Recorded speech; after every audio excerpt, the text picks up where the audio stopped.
గిన్నెమాలతి గురించి తెలుసుకుందాము. ఈ మొక్క చూస్తున్నారు కదా! బ్యాక్ సైడ్ మాత్రం వేప చెట్టు ఉంది. అది కూడా డీహైడ్రేట్ అయ్యి రాలిపోతూ ఉంటాయి కదా! మనకి ఉగాది వరకు కొత్త చిగురు కోసం. ఈ పక్కనే గిన్నెమాలతి అనమాట. పైన తొట్టిలో నుంచి కిందకొస్తుంది ఆ చెట్టు. చాలా ఆకులు డీహైడ్రేట్ అయిపోయినాయి. అయితే నేను ఒక ఫర్టిలైజర్ ఇచ్చాను. తర్వాత చాలా స్లోగానే ఒక 2-3 వీక్స్లో అది రికవర్ చేసుకొని ఫ్లవర్స్ చూసారు కదా! విపరీతంగా చెట్టంతా. ఇది థర్డ్ సీజన్ అనమాట. దీనికి ఇప్పుడు 2.5 ఇయర్స్ టు 3 ఇయర్స్. ఒక 1 ఇయర్ మాత్రం బాగా స్లోగా గ్రోత్ అయితే పెరిగింది. అసలు ఒక చిన్న కొమ్మ అనమాట, నర్సరీ నుంచి తీసుకొని వచ్చి పెడితే పైన తొట్టిలో అది కిందకు వస్తుంది. ఆ పైన నుంచి కిందకి వాలిపోయినట్టు చాలా బ్యూటిఫుల్గా వస్తుంది. అండ్ బ్యాక్ సైడ్ ఆ బ్రౌనిష్ అంతా వేప చెట్టు. అండ్ మార్నింగ్ అయ్యేసరికి పూలన్నీ ఒక కార్పెట్ లాగా కింద రాలి ఉంటాయి. కనపడుతుంది అనుకుంటా. వెనక మాత్రం అదంతా బ్యాక్గ్రౌండ్ వేప చెట్టు. స్లోగా ఆకులు రికవర్ అయినాయి. అండ్ ఫ్లవర్స్ అయితే మల్టిపుల్ ఫ్లవర్స్. ఇది సీజనల్ ఫ్లవర్స్ కాబట్టి 3 to 4 months non stop flowers వస్తూనే ఉంటాయి అన్నమాట. తర్వాత బిగ్ గ్యాప్ తీసుకుంటుంది. గ్యాప్ తీసుకున్నాక మళ్ళీ ఫ్లవర్స్ స్టార్ట్ అవుతాయి. ఇది చాలా ఇంప్రూవ్ అయిపోయింది ఫర్టిలైజర్ ఇచ్చాక. ఆల్రెడీ ఈ ఫర్టిలైజర్ ఎలా చేసుకోవాలి ఏంటి అన్నది నేను ఛానల్లో పెట్టాను. అండ్ ఇదిగో చూసారా ఎన్ని ఫ్లవర్స్ బ్యూటిఫుల్గా టర్న్ అయిపోయింది. సో అప్పుడప్పుడన్నా అట్లీస్ట్ 2 monthsకి 3 months కన్నా మనం ఇట్లా లిక్విడ్ ఫర్టిలైజర్స్ ఇస్తూ ఉండాలి. కిచెన్ వేస్ట్ రెగ్యులర్గా ఇస్తూ. అండ్ నేను ఈ recover after giving this fertiliser చాలా ఇంప్రూవ్మెంట్ అనమాట. Multiple flowers, thick leaves and nice fragrance అనమాట. గిన్నెమాలతి ఎంత బ్యూటిఫుల్గా ఉంటాయంటే చాలా తక్కువ మంది దగ్గర ఉంటాయి. ప్లస్ ఉన్న వాళ్ళకి దీని ఫ్రేగ్రెన్స్ కానీ దీని ఫ్లవర్ గురించి అన్ని డీటెయిల్స్ బాగా తెలుస్తూ ఉంటాయి వాళ్ళకి. And it's so beautiful. Vallaris glabra అంటారు దీన్ని, గిన్నెమాలతి. అచ్చా ఏదో కప్ షేప్లోనే ఉంటాయి ఆ ఫ్లవర్స్. అసలు ఏదో వర్షం పడినట్టే కింద కార్పెట్ లాగా గేట్ ముందు పడుతూ ఉంటాయి అన్నమాట. అండ్ దీనికి నేను ఇంత బ్యూటిఫుల్ టర్న్ ఓవర్ ఎలా అయ్యింది అంటే ఒక్కొక్కసారి ఏమవుతుందంటే మనం ఎక్కువ ఎక్సెస్ వాటర్ పడడం వల్లనో న్యూట్రిషన్ సరిపోక వల్ల అవి డీహైడ్రేట్ అవుతూ ఉంటాయి. అంత మాత్రాన చెట్టు ఏమీ కాదు. స్లోగా ఎంత ఇంప్రూవ్ అయ్యిందంటే మళ్ళీ బ్లూమింగ్ స్టార్ట్ అయిపోయింది.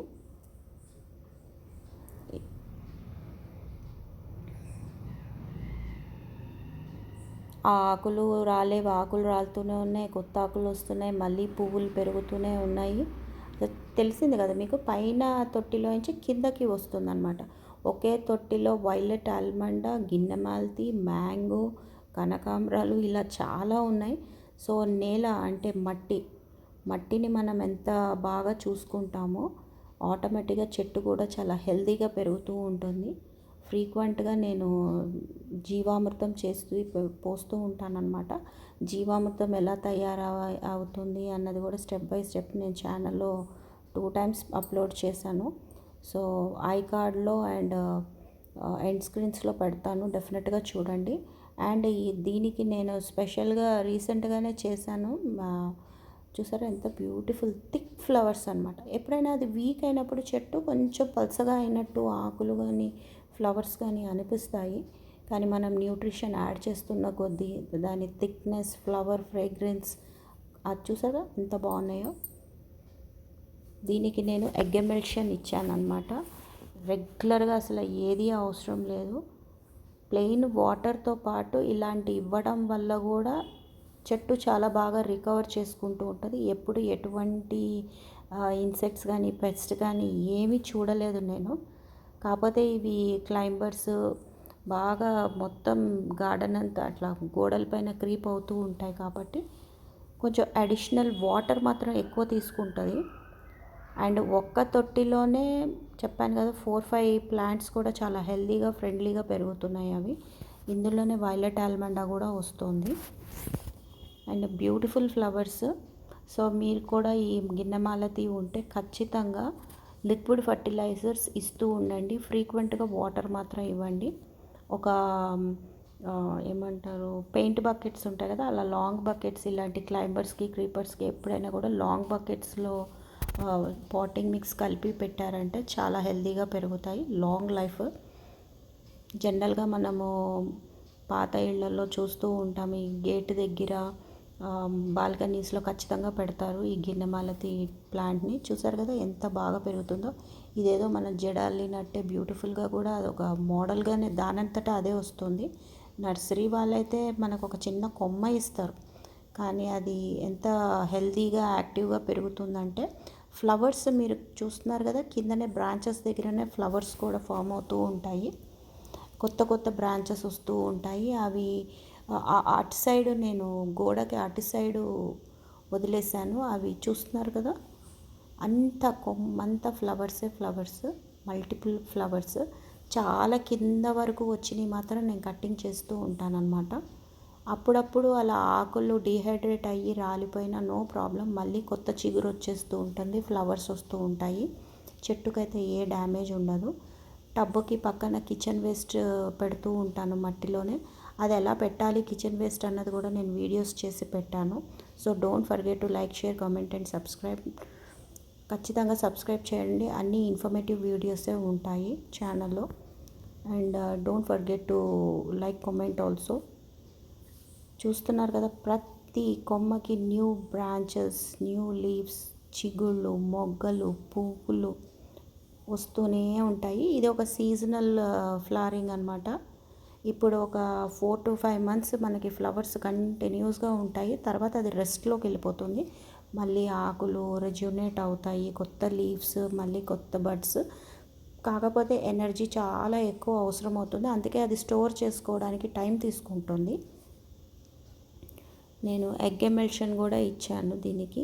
ఎగ్ ఎమల్షన్ ఎలా అంటే బాగా ఎలా తయారు చేయాలన్నదే నేను ఆల్రెడీ వీడియో చేసి పెట్టాను. అండ్ మొన్న ఫ్లవరింగ్ ప్లాంట్స్కి సపరేట్ ఇచ్చాను, గార్డెన్ అంతా కూడా మళ్ళీ సపరేట్ ఇచ్చాను. అప్పుడప్పుడు అలా మనకి టైం దొరికినప్పుడల్లా ఏదో ఒక ఫర్టిలైజర్ ఇంట్లో తయారు చేసుకొని ఇవ్వడం వల్ల మాత్రం డెఫినెట్గా ప్లాంట్ చాలా హెల్తీగా గ్రోత్ ఉంటుంది. అవి రెస్పాండ్ అవుతాయి ఇమీడియట్గా. ఎగ్ ఎమల్షన్, జీవామృతం ఇలాంటి లిక్విడ్ ఫర్టిలైజర్స్ చేసి ఇవ్వడం. ఇది ఒక్క తొట్టిలోనే నేను మీకు ఎన్ని మొక్కలు పెట్టానన్నది చూపిస్తున్నాను. ఇంకా కనకాంబరం అయితే మనం ఒకటి పెట్టామంటే మొత్తం గార్డెన్ అంతా ఒకే దానిలో మ్యాంగో ట్రీ పెరుగుతుంది, గిన్నెమాలతి పెరుగుతుంది, శంకు పుష్పాలు పెరుగుతున్నాయి, కనకాంబరాలు పెరుగుతున్నాయి, అన్నీ పెరుగుతున్నాయి. ఇది ఒక సింటెక్ టబ్ అనమాట. ఈ సైడ్ అంతా కిచెన్ వేస్ట్ పెడుతూ ఉన్నాను నేను. సో చాలా హెల్తీగా మాత్రం అన్నీ హ్యాపీగా పెరుగుతున్నాయి. మనం న్యూట్రిషన్ సరిగ్గా ఇవ్వకుండా ఇన్ని మొక్కలు పెట్టామంటే మాత్రం అవి అసలు పెరగవు. సో ఇక్కడ ఏం కంప్లైంట్ లేవు. దానిలో మనము సాయిల్ క్వాలిటీ ఎప్పుడైతే చాలా జాగ్రత్తగా చూసుకుంటామో, అంటే న్యూట్రిషన్ ఇస్తున్నామని, డెఫినెట్గా ట్రీ కూడా, ప్లాంట్, ఫ్లవర్స్, ఫ్రూట్స్ అన్నీ కూడా చాలా హెల్తీగా పెరుగుతాయి. చూస్తున్నారు కదా ఎంత గ్రీనరీగా, ఎంత బ్యూటిఫుల్గా పెరుగుతున్నాయో. సో ఎగ్ ఎమల్షన్ లాంటివి కంపల్సరీ ఇవ్వాలి. మనకెలా ఫ్యాట్, ప్రోటీన్ ఇంపార్టెంటో ప్లాంట్స్కి కూడా చాలా చాలా ఇంపార్టెంట్ ఫ్యాట్, ప్రోటీన్స్. సో ఇంట్లోనే తయారు చేసుకొని చాలా సింపుల్గా ఎగ్ అండ్ ఆయిల్ క్వాంటిటీ అవన్నీ ఎలా చేయాలన్నది నేను వీడియో చేసి పెట్టాను. Do watch it. అండ్ అప్పుడప్పుడు ఇలా బాగా డైల్యూట్ చేసి మాత్రం ఇవ్వాలి. సాయిల్లో చాలా బాగా అబ్జార్బ్ చేసుకొని, రూట్స్ కూడా చాలా బాగా అబ్జార్బ్ చేసుకొని ప్లాంట్ హెల్తీగా పెరుగుతుంది. ఇమీడియట్గా మార్నింగ్ ఇచ్చారంటే ఈవినింగే అవి చాలా హెల్తీగా కనపడుతూ ఉంటాయి మనకి. అవి రెస్పాండ్ అవుతూ ఉంటాయి అన్నమాట with beautiful flowers and fragrance. Gratitude తోటి మనకి ఎన్నో ఫ్రూట్స్, ఫ్లవర్స్, వెజిటేబుల్, మన గార్డెన్ని ఎంత కేర్ తీసుకుంటాం అవి కూడా మన గురించి అంత కేర్ తీసుకుంటాయి ఖచ్చితంగా. మొక్కల్ని మనమే పెంచుతున్నామని మన భ్రమ కానీ కానే కాదు. They teachers a lot. ఎందుకంటే అసలు మొక్క తీసుకొచ్చి పెట్టంగానే ఇది ఇస్తే మంచిది, అది ఇస్తే మంచిది కాదు. అవే మనకి ఎన్నో నేర్పిస్తూ ఉంటాయి. వాటర్ టైం ఎప్పుడు, వాటర్ ఎన్ని ఇవ్వాలి, ఈ టైంలో మేము వీక్గా ఉన్నాం, సో అండ్ సో. ఇంట్లో మిగిలిపోయిన కిచెన్ వేస్ట్ కూడా తీసుకొచ్చి ఇచ్చినా అది ఫిల్టర్ చేసి ఫ్లవర్స్ ఇస్తున్నాయి అంటే అసలు నేచర్ ఎంత కాపాడాలో మీరే చూడండి. నేచర్ని మనం కాపాడాలంటే ఆటోమేటిక్గా నేచర్ కూడా మనల్ని ప్రొటెక్ట్ చేస్తూ ఉంటుంది. ఇదిగోండి egg emulsion, full diluted, concentrated మాత్రం ఏది ఇవ్వద్దు. ఎందుకంటే సాయిల్ అబ్జార్బ్ చేసుకోదు, రూట్స్ అయితే అస్సలకే అబ్జార్బ్ చేసుకోవు, వేస్ట్.